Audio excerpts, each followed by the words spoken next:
সুপ্রভাত বন্ধুরা, আজ হলো 15 এপ্রিল, পয়লা বৈশাখ, মঙ্গলবার। আজকের সকালের বিশেষ বিশেষ খবরগুলি হলো: বহাগ বিহু উপলক্ষে আজ রাজ্যে ব্যাংক পরিষেবা বন্ধ। বন্ধ থাকবে সরকারি বিভিন্ন প্রতিষ্ঠানও।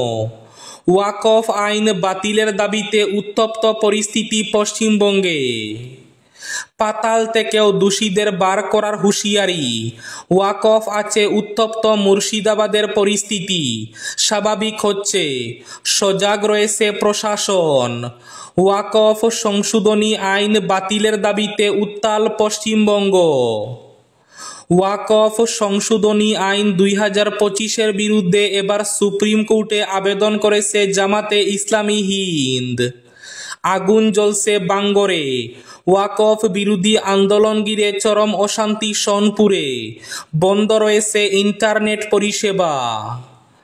পঞ্চায়েত নির্বাচনে হাইলাকান্দির প্রিন্টিং প্রেস মালিকদের প্রতি প্রশাসনের নির্দেশনা। সুনাইয়ে এক চাঞ্চল্যকর ঘটনা। বিয়ে বাড়ি থেকে ফেরার পথে অপহরণ করে মুক্তিপণ দাবি, থানায় মামলা। বিয়ে বাড়ি থেকে ফেরার পথে মারপিট। উত্তর পূর্বের হজ এম্বার্কেশন সেন্টার তুলে নেওয়ার ষড়যন্ত্র চলছে, শিলচর কাছাড়ে সতর্ক করলেন খুদ চেয়ারম্যান। পঞ্চায়েত নির্বাচনে শাসক বিজেপি গুন্ডাগিরি করছে, অভিযোগ রিপুন বরার। পঞ্চায়েত নির্বাচন সুষ্ঠুভাবে সম্পন্ন করতে শ্রীভূমি তথা করিমগঞ্জে ড্রাই ডে ঘোষণা। বরাক উপত্যকায় জমে উঠেছে পঞ্চায়েত নির্বাচন। পঞ্চায়েত নির্বাচনে মাস্টার ট্রেনারদের প্রশিক্ষণ শিলচর কাছাড়ে 17 থেকে 19 এপ্রিল। বিশ্ব বাজারে কমছে সোনার দাম। এবার পবিত্র আল আকসা মসজিদে হামলা শত শত ইসরায়েলির। এবং থাকবে আজকের বরাক উপত্যকার 3 জেলার আবহাওয়ার খবর। তাহলে বিস্তারিত খবরে যাওয়ার আগে অবশ্যই ভিডিওটিতে একটি লাইক করে চ্যানেলটি সাবস্ক্রাইব করে পাশের বেল আইকনটি বাজিয়ে রাখবেন এবং ফেসবুক পেজটি ফলো করে ভিডিওটি অবশ্যই শেয়ার করবেন যাতে সঠিক তথ্যগুলো সবার কাছে পৌঁছাতে পারে। এবার শুনুন আজকের খবরগুলির বিস্তারিত। প্রথম খবর, বহাগ বিহু উপলক্ষে আজ রাজ্যে ব্যাংক পরিষেবা বন্ধ। আজ অর্থাৎ 15 এপ্রিল আসাম, পশ্চিমবঙ্গ, অরুণাচল প্রদেশ এবং হিমাচল প্রদেশে ব্যাংক পরিষেবা বন্ধ থাকবে। বহাগ বিহু উপলক্ষে রাজ্যে ব্যাংক পরিষেবা বন্ধের পাশাপাশি বন্ধ থাকবে সরকারি বিভিন্ন প্রতিষ্ঠানও। বহাগ বিহু এবং পয়লা বৈশাখ উপলক্ষে রাজ্যের বিভিন্ন প্রান্তে ব্যাংক পরিষেবা বন্ধ। আসামের পাশাপাশি ওয়েস্ট বেঙ্গল, অরুণাচল প্রদেশ এবং হিমাচল প্রদেশেও ব্যাংক পরিষেবা বন্ধ থাকবে। ওয়াকফ বিরোধী আন্দোলন ঘিরে চরম অশান্তি সোনপুরে। ওয়াকফ বিরোধী আন্দোলনে আগুন জ্বলছে পশ্চিমবঙ্গের বাঙ্গরে। উত্তপ্ত পরিস্থিতি। ওয়াকফ সংশোধনী আইন বাতিলের দাবিতে উত্তাল পশ্চিমবঙ্গ। ওয়াকফ সংশোধনী আইনের বিরুদ্ধে বিক্ষোভে দ্বিতীয়বার রণক্ষেত্র হয়ে উঠল পশ্চিমবঙ্গের সীমান্ত জেলা মুর্শিদাবাদ। জাতীয় সড়ক 12 অবরোধ করে বিক্ষোভে সামিল হন হাজারো মানুষ। উত্তপ্ত পরিস্থিতি পশ্চিমবঙ্গে। এদিকে মুর্শিদাবাদ লাগোয়া নলহাটিতে গতকাল থেকে ইন্টারনেট পরিষেবা বন্ধ রয়েছে, যাতে কোনোভাবে সম্প্রীতি নষ্ট না হয় তার জন্য তৎপর পুলিশ প্রশাসন। ওয়াকফ সংশোধনী আইনের বিরুদ্ধে এবার সুপ্রিম কোর্টে আবেদন দায়ের করেছে জামাতে ইসলামী হিন্দ। জামাতি ইসলামী হিন্দ ওয়াকফ আইন 2025-এর সাংবিধানিক বৈধতা চ্যালেঞ্জ করে সুপ্রিম কোর্টে একটি আবেদন দাখিল করেছে। জামাতের সহসভাপতি অধ্যাপক সেলিম, মাওলানা শফি মাদানী, ইনাম উব রহমান এবং অন্যান্য ঊর্ধ্বতন কর্মকর্তারা, মোহাম্মদ সেলিম এবং অন্যান্যরা এই আবেদনটি দায়ের করেছেন। এতে নতুন আইন সম্পর্কে গুরুতর উদ্বেগ প্রকাশ করে বলা হয়েছে যে সংশোধনীগুলি মৌলিক অধিকার লঙ্ঘন করে এবং ভারতে ওয়াকফের ধর্মীয়, দাতব্য এবং সম্প্রদায় ভিত্তিক প্রকৃতিকে ভেঙে দেয়। সুনাইয়ে এক চাঞ্চল্যকর ঘটনা। বিয়ে বাড়ি থেকে ফেরার পথে এক যুবককে তুলে নিয়ে বেধড়ক মারপিট। বিয়ে বাড়ি থেকে ফেরার পথে এক ব্যক্তিকে অপহরণ করে বেধড়ক মারপিট ও পরবর্তীতে মুক্তিপণের জন্য 15 লক্ষ টাকার দাবির অভিযোগ। দুষ্কৃতীদের বিরুদ্ধে থানায় মামলা করলেন পরিবারের সদস্যরা। অপহৃত ব্যক্তির স্ত্রী ও পরিবারের সদস্যরা জানিয়েছেন, সুনাই সৈয়দপুর 2 খণ্ডের বাসিন্দা ফয়জুর রহমান বরবুইয়া শুক্রবার 11 এপ্রিল এক নিকটাত্মীয়ের বিয়েবাড়ি থেকে ফিরছিলেন। রাত 2টা নাগাদ অপু বরবুইয়া, জুয়েল আহমেদ সহ অন্যান্যরা দলবদ্ধভাবে ফয়জুর রহমান বরবুইয়াকে আক্রমণ করে এবং তাকে অপহরণ করে বলে অভিযোগ। তার শরীরের বিভিন্ন স্থানে আঘাত করে দুষ্কৃতীরা। আঘাতের ফলে তিনি অজ্ঞান হয়ে যান। জ্ঞান ফিরে পেলে নিজেকে একটি ইট ভাটায় হাত পা বাঁধা অবস্থায় দেখতে পান। অপহরণকারীরা ফয়জুরের মোবাইল সহ কিছু নগদ টাকা হাতিয়ে নেয়।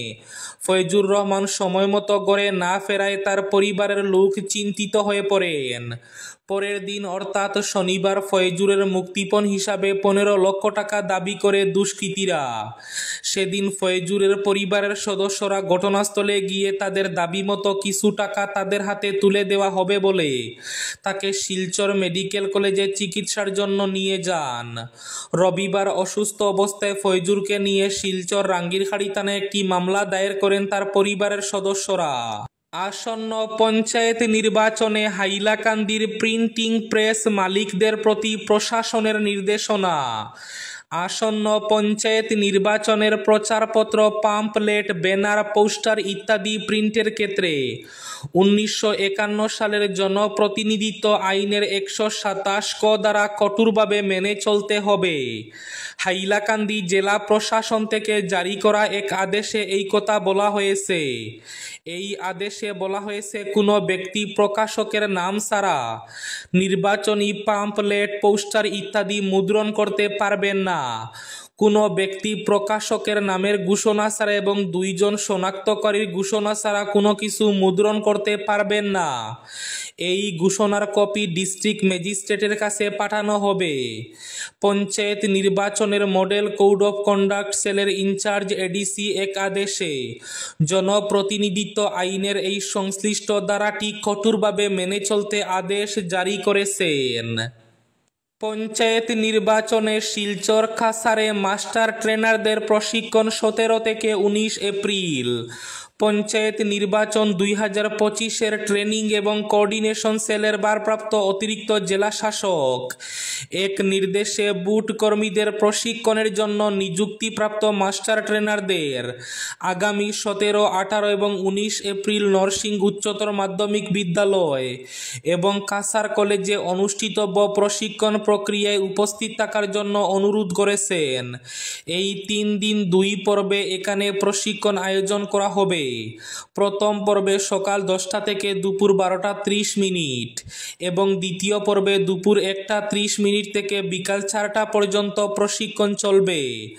নিযুক্তিপ্রাপ্ত মাস্টার ট্রেনারদের নিয়োগপত্রে আবন্টিত প্রশিক্ষণ কেন্দ্র এবং তারিখ অনুযায়ী নির্ধারিত সময়ের আধ ঘন্টা আগে নির্দিষ্ট স্থানে উপস্থিত থাকার জন্য অনুরোধ করা হয়েছে। এবার পবিত্র আল আকসা মসজিদে হামলা শত শত ইসরায়েলির। দখলকৃত পূর্ব জেরুজালেমে অবস্থিত আল আকসা মসজিদ প্রাঙ্গণে ঢুকে হামলা চালিয়েছে শত শত অবৈধ ইহুদি বসতি স্থাপনকারী। সোমবারের এই হামলা ছিল ইহুদি ধর্মীয় উৎসব পাসওভারের দ্বিতীয় দিনের অংশ হিসাবে সংগঠিত হামলা। জেরুজালেমের ইসলামিক ওয়াকফ বিভাগ সোমবার এক বিবৃতিতে এ তথ্য জানায়। এতে বলা হয়, 765 জন অবৈধ বসতি স্থাপনকারী ইসরায়েলি পুলিশের নিরাপত্তা সহযোগিতায় আল মুগাররাবা গেট দিয়ে আল আকসা প্রাঙ্গণে ঢুকে পড়ে। তারা দলবদ্ধভাবে প্রবেশ করে মসজিদের ভেতরে বিভিন্ন স্থানে অবস্থান নেয় এবং হামলা চালায়। বিশ্ব বাজারে কমেছে সোনার দাম। সোমবার আউন্স প্রতি স্বর্ণের দাম 0.4% কমে গিয়ে $3,222.49 দাঁড়িয়েছে। যদিও এর আগের দিন স্বর্ণের দাম বেড়ে রেকর্ড $3,245.42 দাঁড়িয়েছিল, তবে এবার বিশ্ব বাজারে কমছে সোনার দাম। পুরো বরাক উপত্যকায় জমে উঠেছে পঞ্চায়েত বুট। পঞ্চায়েত নির্বাচন সুষ্ঠুভাবে সম্পন্ন করতে শ্রীভূমি তথা করিমগঞ্জে ড্রাই ডে ঘোষণা। শ্রীভূমি জেলায় আগামী 2 মে অনুষ্ঠেয় পঞ্চায়েত নির্বাচন সুষ্ঠু ও শান্তিপূর্ণভাবে সম্পন্ন করতে শ্রীভূমির জেলা শাসক রাজ্যের আবগারি বিভাগের বার্তা অনুসারে এক আদেশ জারি করে শ্রীভূমি জেলায় বুটের দিন সহ আগের দিন থেকে 48 ঘন্টার জন্য ড্রাই ডে ঘোষণা করেন। এর ফলে 30 এপ্রিল বিকেল 4:30 থেকে 2 মে বিকাল 4:30 পর্যন্ত গোটা শ্রীভূমি জেলায় ড্রাই ডে ঘোষণা থাকবে। পাশাপাশি বুট গণনার দিন অর্থাৎ আগামী 11 মে থেকে বুট গণনা শেষ না হওয়া পর্যন্ত ড্রাই ডে থাকবে। এছাড়া 4 মে যদি কোনো রিপোল হয় তবে ওই দিনও ড্রাই ডে থাকবে। ড্রাই ডে চলাকালীন সময়ে জেলার সব হোলসেল ওয়ারহাউস এবং খুচরো বিক্রি লাইসেন্স প্রাপ্ত দেশি ও বিদেশি মদের দোকানে মদ বিক্রি ও পরিবেশন বন্ধ থাকবে। আদেশ অমান্যকারীর বিরুদ্ধে আবগারি আইন অনুযায়ী ব্যবস্থা গ্রহণ করা হবে বলে আদেশে উল্লেখ করা হয়েছে। পঞ্চায়েত নির্বাচনে শাসক বিজেপি গুন্ডাগিরি করছে, অভিযোগ রিপুন বরার। প্রাক্তন প্রদেশ কংগ্রেসের সভাপতি রিপুন বরা গৌহাটি রাজীব ভবনে সাংবাদিক সম্মেলন করে শাসক বিজেপির বিরুদ্ধে গর্জে উঠেন। তিনি বলেন, শাসক বিজেপি সম্পূর্ণ ভীত হয়ে পড়েছে। এ কারণে বিজেপি এখন বিরোধী কংগ্রেস কর্মী সমর্থকদের ভীত সশস্ত্র করে তোলার জন্য হিংসার আশ্রয় নিচ্ছে। গোটা পঞ্চায়েত নির্বাচনে অন্তর্ঘাত করার জন্য উঠে পড়ে লেগেছে বিজেপি। আজকের বরাক উপত্যকার 3 জেলার আবহাওয়ার খবর। আজ বরাক উপত্যকার 3 জেলার আকাশ ফর্সা থাকার পূর্বাভাস। শিলচর কাছাড়ে আজ সর্বোচ্চ তাপমাত্রা থাকবে 35 ডিগ্রি সেলসিয়াস এবং সর্বনিম্ন তাপমাত্রা থাকবে 22 ডিগ্রি সেলসিয়াস। শ্রীভূমি জেলায় আজ সর্বোচ্চ তাপমাত্রা থাকবে 34 ডিগ্রি সেলসিয়াস এবং সর্বনিম্ন তাপমাত্রা থাকবে 21 ডিগ্রি সেলসিয়াস। হাইলাকান্দি জেলায় আজ সর্বোচ্চ তাপমাত্রা থাকবে 35 ডিগ্রি সেলসিয়াস এবং সর্বনিম্ন তাপমাত্রা থাকবে 21 ডিগ্রি সেলসিয়াস। এবার শেষ খবরটি। উত্তর পূর্বের হজ এম্বার্কেশন সেন্টার তুলে নেওয়ার ষড়যন্ত্র চলছে। শিলচর কাছাড়ে সতর্ক করলেন খুদ চেয়ারম্যান। ভারতের 3 জায়গা থেকে সরকারি ব্যবস্থাপনায় হজে যাওয়া যায়, কলকাতা, মুম্বাই এবং গৌহাটি। কয়েক বছর আগেও শুধু কলকাতা এবং মুম্বাইয়ে ছিল হজ যাত্রার এম্বার্কেশন সেন্টার। সে সময় এই অঞ্চলের বেশিরভাগ মানুষ মুম্বাইকে বেছে নিতেন, একাংশ যেতেন কলকাতা বিমানবন্দর হয়ে। তাতে দীর্ঘ যাত্রা শুরুর আগে নানা ধরনের সমস্যার মুখে পড়তে হতো।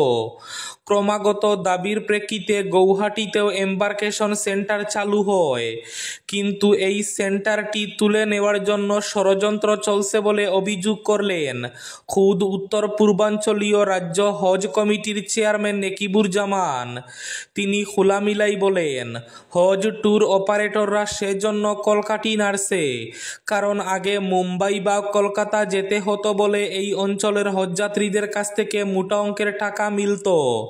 কয়েক বছর ধরে সে অর্থ আর তাদের মিলছে না। এই ষড়যন্ত্রের ব্যাপারে সতর্ক থাকতে উত্তর পূর্বের জনগণকে সতর্ক থাকতে বলেন।